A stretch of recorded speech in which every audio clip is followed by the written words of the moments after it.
Hi there, my name's Eddie, my pronouns are he, him, and I'm the Wolfsbane Witch. And honestly, I have no idea what this video is gonna be, but I thought I'd give a little witchy show and tell of some of the wands I have and talk about how I use them, because I think a lot of people don't know how to use wands or don't really use wands in their practice, and I think the reason why is because we think that they're only used for directing energy. And I've heard a lot of witches say that they don't need a wand or they don't use a wand because they can direct energy with their finger. And I think that's kind of a shame because wands are really versatile and really interesting tools to work with. And I feel like they just don't get enough recognition nowadays. I mean, it seems like magicians and witches and wizards have been, associated with wands for so long, and then all of a sudden no one really uses them anymore, and I wonder why that is. And I think part of that is because of this whole directing energy thing. And so I want to talk about directing energy and talk about how it is not one thing, but actually like an umbrella term for a lot of different things that you can get really creative with. That's kind of why and how wands can be used in such a versatile way. So I want to show and tell some of the wands that I have, talk about how I use them, and kind of share different ways to conceptualize how you might want to use a wand in your practice.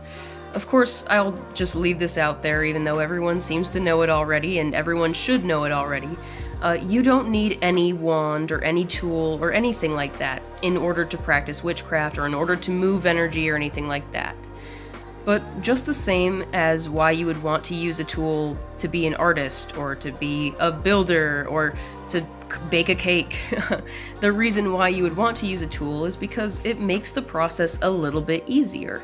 And the same thing can be said with magical tools. So let's talk about how wands can make the process easier of directing energy.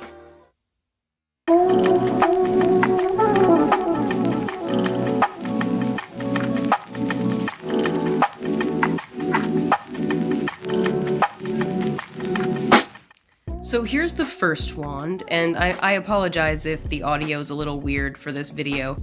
I'm not recording with my mic today, so I'm just holding my phone in my hand, so whatever audio you get, okay? But this is the first wand that I've really ever had. I got this way before I was ever a witch. I got it as like a costume prop. It's made out of resin. Got it on Etsy when I was maybe like 14 or 15. And the top is carved to look like a wolf. I don't know if you can see it. But yeah, wolves have always been my thing. Always. So the top is carved to look like a wolf. And I don't use this as much anymore, although I've been kind of drawn to it recently. But I used to use this when I first started using wands to direct energy with. And I want to talk not necessarily about, directing energy and how to, because, I could talk about blasting and projecting and casting and shielding and all that, but I think most witches kind of understand the concept of using a wand for that. And also the concept of using a wand to visualize your energy if you have trouble doing that. And those are all great ways to use a wand to direct energy. But I feel like that is kind of where most people kind of tap out and kind of see the limits of the tool. But I don't really see the limits there. So I want to talk about the more abstract ways that you might want to conceptualize using a wand.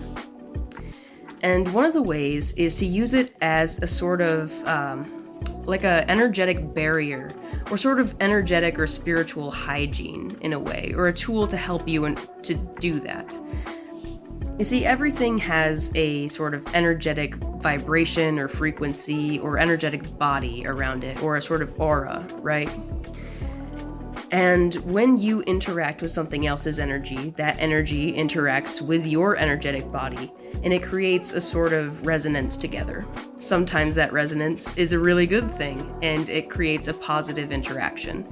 Sometimes it is a not so good thing, and it creates a negative interaction, and it can kind of muck up your energetic aura for a little while afterwards, or kind of shake you in the moment. And there are ways to avoid this, and one of the ways is to use tools instead of your energetic body. So instead of using my finger or my energetic body to move the energy of something that might have an energy that I don't want to interact with or that I don't want to attach to me, I could use my wand to do that instead. And this acts as a sort of set of basically energetic rubber gloves to handle that icky energy with, so that way it's not rubbing off on me. I don't need to do as intense of a cleansing before and afterwards. I don't need to really protect as hard. Of course, I still need to do those things, but it's a lot less of a risk for me if I use this versus if I'm using my literal energetic body for it. Another way is to use it as a sort of Geiger counter, if you will, to test if something has that energy. You can kind of use this as a sort of filter to say, you know, is the energy of this good? I can tap something with it and say, ooh, I might not want to touch that, or ooh, that has a bad vibe.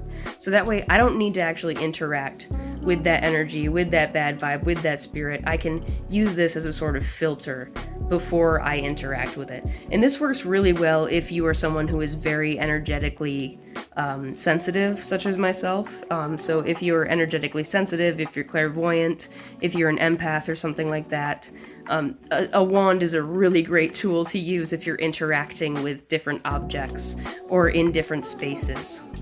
And when you're using it to direct energy, you can kind of see it as a sort of, I guess, like an energetic lacrosse stick, almost. You know, you can like carry the energy like the lacrosse ball in your energetic lacrosse stick, and you can throw it and receive it in different ways, but you're never actually touching the ball in lacrosse, you know what I mean?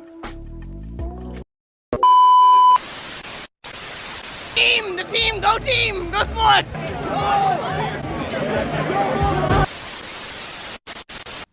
The next thing I have is, of course, my go-to, Solaris here. I'm not gonna give the whole story, the whole shebang again, but I want to talk about using a wand as an energetic battery, or as an energy source. So you'll see a lot of the time witches talking about using energy sources that are not themselves in order to project spells, because if you're constantly using your own energy, you can get really drained and, you know, you just don't have the energy to actually get the results you need if you're constantly so tired from projecting your energy, you know? And you need that energy in order to do your mundane life, because let's face it, I mean, witches are people, right? Like, you still need to get up and do your 9 to 5 or however many hours you work nowadays. But you know what I mean? Like, people need their energy in order to live their lives. So how do we use external energy sources? One of the ways you can is through using a tool like a wand as a sort of energetic battery. Now, there's different ways you can do this. I'm going to get into one with this wand and another one with a different wand a little bit later in the video. This one is going to be based on sort of what I'm calling inherent energy. So what I mean is, because of the materials this wand is made of, and the way it's consecrated, and all the circumstances surrounding it, this wand inherently has a solar energy to it. Which means when I use this wand, I can draw down that solar energy and use that instead of my own. So I can use the energy of the sun to literally power my spells instead of using my energy. And I can use this when I'm feeling down, when I'm feeling low spoons, when I'm feeling depressed, and I can also use this when I'm not feeling those things and when I'm feeling really good. So I can really give an extra boost to an already very powerful spell. So there's a lot of different ways you can use something like this. It doesn't have to just be used when you're in a low spot. You can also use it when you're in a really high spot too, to really make that energy just go through the roof. You know what I mean? The next way to use energy in that similar way is not necessarily through inherent energy, but through absorbed energy. So with this wand, you might recognize this from a long time ago when I first started the channel, but this is a wand that I put on my last winter solstice altar. And when I did that, I absorbed some of the energy from that winter solstice ritual that I did into the wand, and I plan on recycling some of that energy into this year's ritual, and then kind of rinse and repeat year after year. It's kind of a tradition thing that I do. So in this case, I have absorbed a very specific energy from a very specific solar time, and you could do this with any sort of planetary date or anything like that. I've harnessed that energy, and now that energy is imbued within this, and I can release it whenever I want for whatever purpose I want. And you can do that with any sort of energy. It doesn't have to be a planetary aligned thing. It could be a specific energy that you have projected into it or that you have absorbed from something else and saved for later, essentially. So it's kind of like an energy battery, but a little bit different because, the energy of that particular winter solstice was not inherent to this wand, so it's not necessarily the same, but it kind of has a similar concept. The next thing I want to talk about is transmuting energy and using a wand to do that. Now, similar to what I said about the whole rubber gloves thing, sometimes you don't want to touch the energy, but you want to use the energy or move that energy or transform it into something else. So how do you harness that energy and transform it into something else without touching it? Well, get yourself one of these babies, or like I did, make it. So I made this wand. It's supposed to be used for transmutation. So the negative energy goes in on this side, gets kind of transformed as it goes down through this deer bone that I found. As it goes down through the deer bone kind of shaft of the wand, and then it goes out the end of this amethyst, completely positive, good, transformed, ready to go. And I designed this so when I hold it, I could use it in either direction. And of course, if I'm absorbing negative energy with this, now that positive energy is going straight into me. See? It's being pointed with this energy point, with this crystal right into me in the same way. So if I wanted, to project, negative energy that I'm feeling inside, but turn it into something positive, I can transmute that out into the world this way. So, you can do something like that, and of course I could transmute something that is not within myself with it. There's a lot of different ways that you could do something like that. So, again, transmutation, using it to not necessarily get that all stuck within your energetic body is a really good idea. The next wand I want to show you, and the next thing I want to talk about, is this elemental water wand made out of driftwood. It's even got some little pieces that were bit by a beaver. I found this a long time ago. I'd say maybe, 5 or 6 years ago. And I've used it in a myriad of different ways. I've used it kind of as a dowsing rod, actually. And this is something I'm going to call, energetic radar, where you can attune a tool to a specific energy, be that planetary, be that, in this case, with an element, and you can use that to sort of ping onto other similar energies to kind of figure out where they are, to figure out if they are strong in one area, if they're weak in one area, to try to figure out something like that. You could also do this to communicate or to move certain energies aligned to that same energy. So, if I wanted to work with water elements or water spirits or the energy of water or the energy of anything correspondent to water, this would be a good tool to use that with. Instead of any other wand or instead of my energetic body, I could use this too. I don't have to do that, but I could choose to do that if that is something that seems appropriate during that time.